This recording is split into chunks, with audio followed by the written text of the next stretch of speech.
Mosaic, a daily news program from Link TV, presents a selection of news reports from independent and state-controlled broadcasters from throughout the Middle East.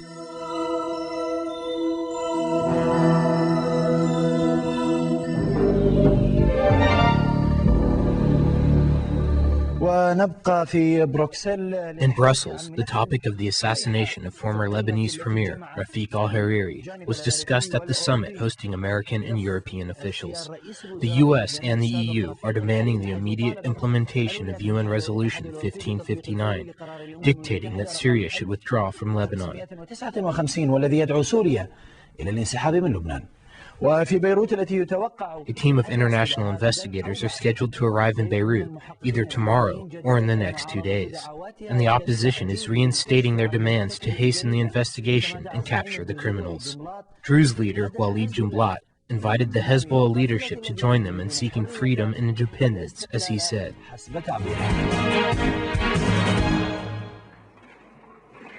The Lebanese opposition believes this to be an advantage. On Monday, it will confront the government in a special meeting conducted by Parliament. They will discuss Hariri's assassination. Without a doubt, the meeting will be important, and it may help clarify the ambiguity surrounding Hariri's assassination.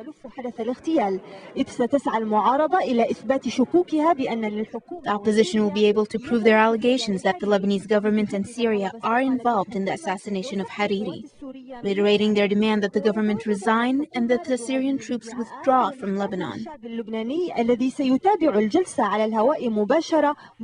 The government will have to respond to these allegations and prove to the Lebanese people that they are innocent and that the government is worthy of continuing on its path. The meeting will be broadcast live. The opposition is trying to conduct a vote of no confidence to the Lebanese government, and it seems it will succeed. The government has a majority in parliament, and winning a vote of confidence is unquestionable.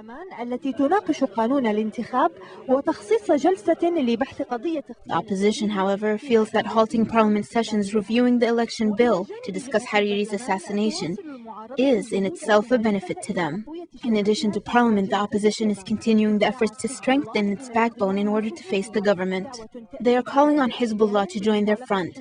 This invitation came a few days after Hezbollah asked the opposition to resolve the crisis with the government through discussions.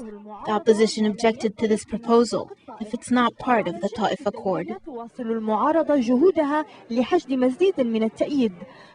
On the international level, the opposition is trying to gain more support. EU member countries have joined the United States in demanding an international investigation into Hariri's assassination, also calling on Syria to withdraw from Lebanon. Nevertheless, the opposition was not satisfied by the actions taken by the international community, calling to impose economic sanctions on Syria to pressure it to withdraw from Lebanon. With dissatisfaction, the opposition turned to the Arab League, but they said that it's not enough for the Syrian president to promise Amr Moussa that they will withdraw, adding that a timetable for the withdrawal needs to be established and respected. The Lebanese public is demonstrating, calling for the government to resign and opposing the Syrian presence in Lebanon. Meanwhile, the Syrian public is asking the Lebanese people to think about who's benefiting from the current situation in Lebanon. Of course, I'm opposed to the Syrian withdrawal from Lebanon. It would be a way for the Jews to go through Lebanon, and they would be closer to the Syrian border. The occupation that Bush is talking about is not logical at all. The Syrian forces are in Lebanon with the government's permission. I believe that if not for the Syrian forces, the situation would have been different. The battle continues between the government and the opposition, amid speculation on Hariri's assassination. It does not seem like this fast-paced battle will end soon. The Israeli Foreign Ministry announced that the Egyptian authorities have officially notified them that a new Egyptian ambassador has been appointed to Tel Aviv, Mahmoud Asim, who used to be Egypt's ambassador to Sudan. This announcement came only hours after Jordan announced that it has appointed Malouf al-Bakit as its ambassador to Israel.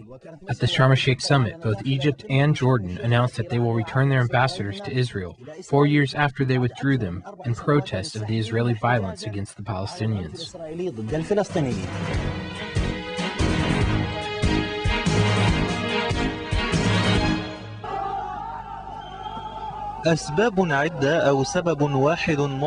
There were many reasons that made both the Egyptian and Jordanian leadership withdraw their ambassadors from Israel in the fall of 2000 and refused to send them back to Israel until now. But only one reason was made public. At the time, Jordan and Egypt, which were the only two countries that have signed peace agreements with the Jewish state, said that the excessive use of violence by the Israeli army against the Palestinians is a legitimate reason to freeze diplomatic relations with Israel, at least publicly. 4 years later, the two Arab countries do not seem to have a reason for not returning their ambassadors to Israel. Rather, they feel that Israel has intentions to push the peace process forward and stop the use of excessive violence against the Palestinians. Jordan started by appointing a new ambassador to Israel, then Egypt followed suit. The two countries had announced that they will return their two ambassadors to Israel at the Sharm el-Sheikh summit.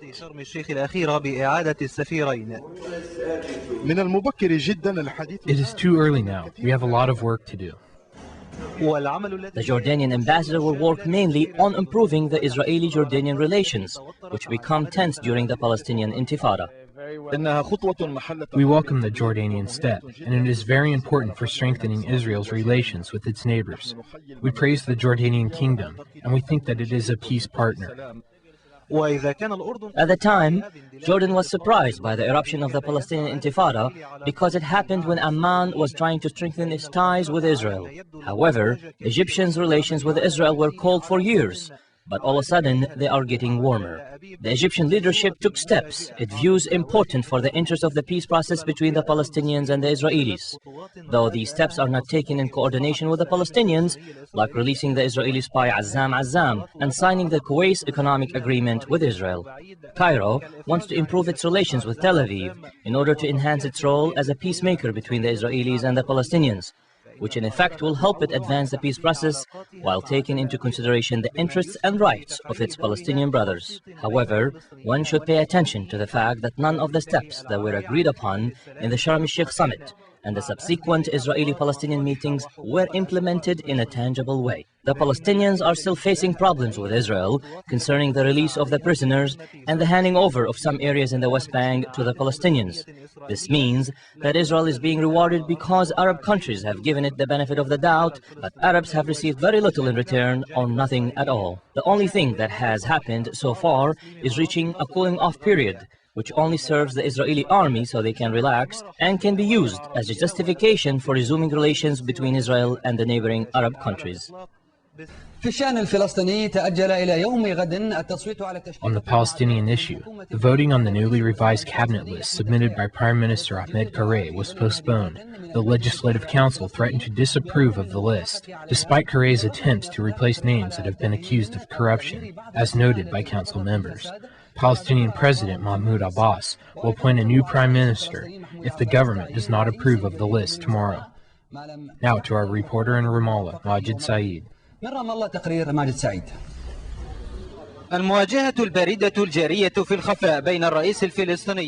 Undisclosed disagreements between Palestinian President Mahmoud Abbas and Prime Minister Ahmed Kareh are gradually intensifying as the crisis of creating the cabinet prolongs.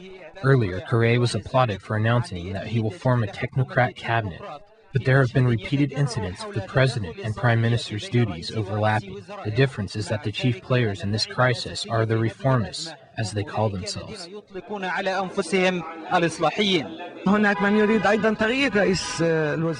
There are those who want to replace the Prime Minister. The Prime Minister is appointed by the President and not by the Council. The Council should not overrule the President's authority or violate the law, because it will lead to a crisis in the Constitution, as is the case now. Fatah's representatives led discussions about the proposed cabinet, but the Prime Minister was not in attendance. This was explained as a way to pressure the Palestinian president, who remains far from criticism. The spotlight is on Kareh, who is responsible for creating a cabinet that would be approved by Fatah. There's another crisis between the legislature and the majority of the legislative authority. The parliament, cabinet, and the council members are all in disagreement, but everyone wants a cabinet. These are the outlines of the crisis. The conclusion is the majority of Fatah's representatives vowed to support the new cabinet list, but they want it reduced to 18 ministers. They will approve the list in future meetings to precede the Legislative Council's assembly, which was postponed to another day. The situation is, we don't want a cabinet from within the Legislative Council. We don't want any person from within the council. Rather, Abu Mazen appointed Abu Ala Fureya to create a cabinet list that would not include any council member.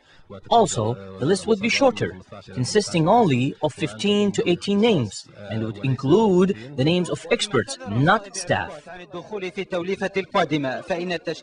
Saab Erekat excused himself from the new government formation, as the list continues to be disputed by Fatah's representatives. The crisis is gradually expanding within the Fatah movement, which remains divided over the cabinet list, reflecting an insecure future for the movement. Majid Saeed, Abu Dhabi TV, Ramallah.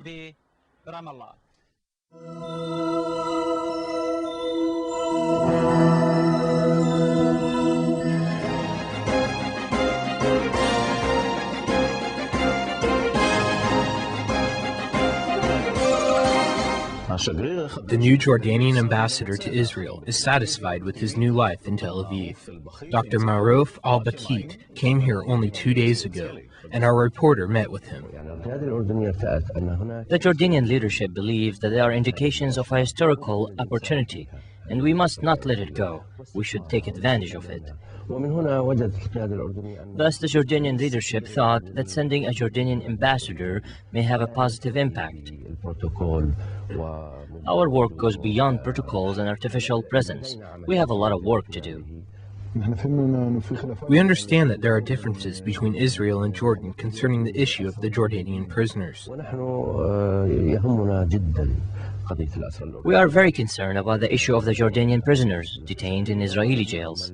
Yes, we have been constantly working with the Israelis in order to release them. We hope that there will be a more comfortable environment and that we will receive more positive signals from Israel towards the Jordanian people. Just like Israel has its own opinion, we also have our own opinion in Jordan. Israeli officials appreciate the role of Jordan and understand the amount of pressure that the Jordanian officials are under in Jordan. Will His Highness the King of Jordan visit Israel? We are talking about the right time. His Highness the King will not hesitate if the time is right and the situation is suitable. Today, the leaders of the settlers from Judea and Samaria came to visit settlers in the northern West Bank who are to be evacuated. Some of them are against it, and some are ready for their compensation. Most people would have liked to stay here, but people have realized that there's no choice. The government does not care about us. Only yesterday we were shot at, and we were also shot at the day before. All this was not even mentioned. This is actually evacuation under fire. They take the security belt of Israel and turn the settlers into an enemy of the state. Sharon will pay for this. President Bush continues with his visit to Europe and also visits soldiers stationed here. He met with Chancellor Schroeder and discussed Syrian involvement in Lebanon. The position of our government is Syrian must withdraw not only the troops, but its secret services from Lebanon. And Syria, in so doing, will indicate the other point that the President of France and I wanted to make, and that is those elections that are coming up need to be free without any Syrian influence.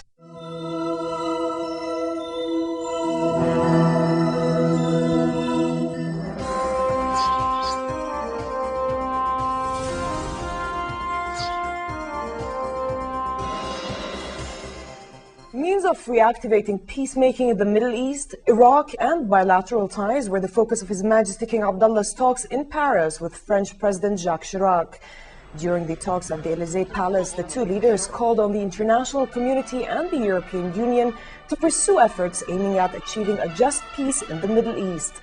The king said it was imperative to revive peace talks on the Syrian and Lebanese tracks in order to reach a comprehensive settlement for the Arab-Israeli conflict.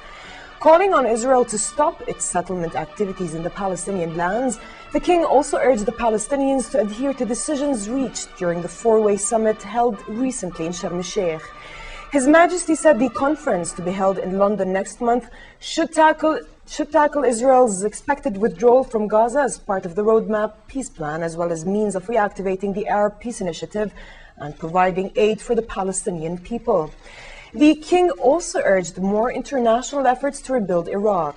Underlying Jordan's keenness to protect Lebanon's unity and sovereignty, the king stressed the need to implement the UN Security Council Resolution 1559. As the two leaders discussed prospects of swapping Jordan's debts to Paris Club, the king called on France and Europe to continue their aid to Jordan to help the country carry out its development and reform plans and projects. For his part, President Chirac commended Jordan's pivotal role in the Middle East, its dynamic economy, and political and socio-economic reforms being carried out. He pledged that his country would further enhance its partnership with Jordan in all fields. The talks were attended by Prime Minister Faisal Al-Fayez, Royal Court Minister Samir Rifai, and Foreign Minister Hani Al-Mulki, as well as French Foreign Minister Michel Barnier and other senior officials. His Majesty the King flew in Paris from Madrid, where he earlier today met with Spanish Prime Minister José Luis Zapatero. The talks, attended by Prime Minister Faisal Al-Fayez, the Royal Court Minister Samir Rifai, and Foreign Minister Hani Al-Mulki, as well as Spanish Foreign Minister Miguel Angel Moratinos, touched on the Palestinian-Israeli conflict, Iraq, and bilateral ties. His Majesty stressed that both the Palestinians and Israelis should be committed to the implementation of the roadmap for peace, which should result in the establishment of a Palestinian state, saying that Israel's expected withdrawal from Gaza Strip should be part of the roadmap. His Majesty called for seizing opportunities now available for peace to work out a just and comprehensive settlement to the Arab-Israeli conflict on all tracks. On Iraq, the king said Jordan supports the international community's efforts to rebuild Iraq and maintain its territorial integrity. The king and the Spanish foreign minister expressed their keenness to develop ties between the two countries and discussed the possibility of increasing Spain's aid to Jordan and swapping some of its debts. The king said that Barcelona process for the Euro-Mediterranean cooperation has formed a solid base for partnership between the two sides in all fields. His Majesty said the Amman message, which highlights the true principles of Islam, was in harmony with Spain's call for intercultural dialogue. Zapatero hailed Jordan's reforms and development process and the king's efforts to establish peace and stability in the Middle East. Meanwhile, violence continued in Iraq. A suicide bomber detonated his car at a U.S. convoy in the oil-rich city of Kirkuk, injuring one civilian. The U.S. forces were unable to give immediate reports on their casualties. Earlier, the U.S. military said a U.S. soldier was killed in a roadside bomb blast near the town of Tuz Khurmatu, north of Baghdad. The military said a U.S. Marine had also been killed in a vehicle accident in Iraq's western Anbar province. There was also an explosion in Anbar's provincial capital Ramadi, but there were no reports of casualties. And elsewhere in Iraq, at least 5 civilians and a policeman died in 3 separate attacks on police and U.S. military targets in the ethnically divided northern city of Kirkuk. In the northern Iraqi city of Mosul, a car bomb exploded, killing 2 passers-by and wounding 14 other people. The bomb exploded in a western district of the city, which has been a focus of insurgent activity in recent months. Meanwhile, U.S. Marines fought their way into the insurgent stronghold of Halqaniya as they intensified a campaign to bring the rest of Iraqi Anbar province under control. A column of tanks and armored vehicles rolled into the town west of Baghdad before dawn and were immediately ambushed. 3 Iraqis were reportedly killed when they failed to stop their car when flagged down by police. Later in the day, U.S. forces dropped 2 bombs on an island in the Euphrates River where they believed insurgents were hiding. The Palestinian parliament has further postponed a vote on a new cabinet in a deepening crisis over lawmakers' demands for more reformers and fewer old faces. Speaker of the Palestinian Legislative Council put off the vote until tomorrow, the 3rd delay this week after it became clear that Prime Minister Ahmed Qurayh had failed to muster a majority despite promising to add more new faces. Quraysh would have to step down if he fails to win a parliamentary approval for his new 24-member cabinet. Abbas and a younger generation of pro-reform legislators in his dominant Fatah movement had tried in recent weeks to persuade Quraysh to include more newcomers and technocrats. An aide to Quraysh accused Abbas's allies in their Fatah faction, which controls about 2/3 of the seats in parliament, of trying to force the prime minister out. Longtime cabinet member Saeb Ariqat, a top Palestinian spokesman who had worked with the late Palestinian President Yasser Arafat for years, opted to stay off Quraysh's new government roster to focus instead on his role as negotiator with Israel. I'm a member of the Legislative Council. I'm equal to my colleague. I don't believe that this principle should be fragmented. So this is why today I apologized of taking the ministerial post. I will vote for this cabinet because I believe we must have a cabinet in order to focus on the real issues, substantial issues, with the Israeli side, with the wall, with the settlements, with the non-implementation of agreements signed, and so on. Egyptian President Hosni Mubarak has sent his most trusted troubleshooter to Syrian President Bashar al-Assad and said Damascus could not resist international pressure over its role in Lebanon. Mubarak told reporters at the opening of an air show in Egypt's Red Sea resort of Sharm el-Sheikh that he sent his intelligence chief Omar Sleiman to Damascus in a bid to work out solution to the difficult situation involving Lebanon and Syria. Mubarak is a long-standing ally of Syria, and his government has so far kept its distance from international calls for an immediate withdrawal of Syrian troops from Lebanon, following the assassination of former Lebanese Prime Minister Rafiq al-Hariri. Egyptian officials said Sleiman would take a message to Assad, but declined to discuss any Egyptian proposals. Mubarak criticized the behavior of the Lebanese opposed to Syria and the Syrian-backed Lebanese government, saying they should not negotiate separately with Damascus before Lebanese as a whole reach consensus on what they want. In Germany, U.S. President George W. Bush has restated his position on Syria and the demand to withdraw from Lebanon. He also restated that European diplomatic efforts were just beginning to try to rein in Iran's nuclear program, and comparisons with Iraq were wrong.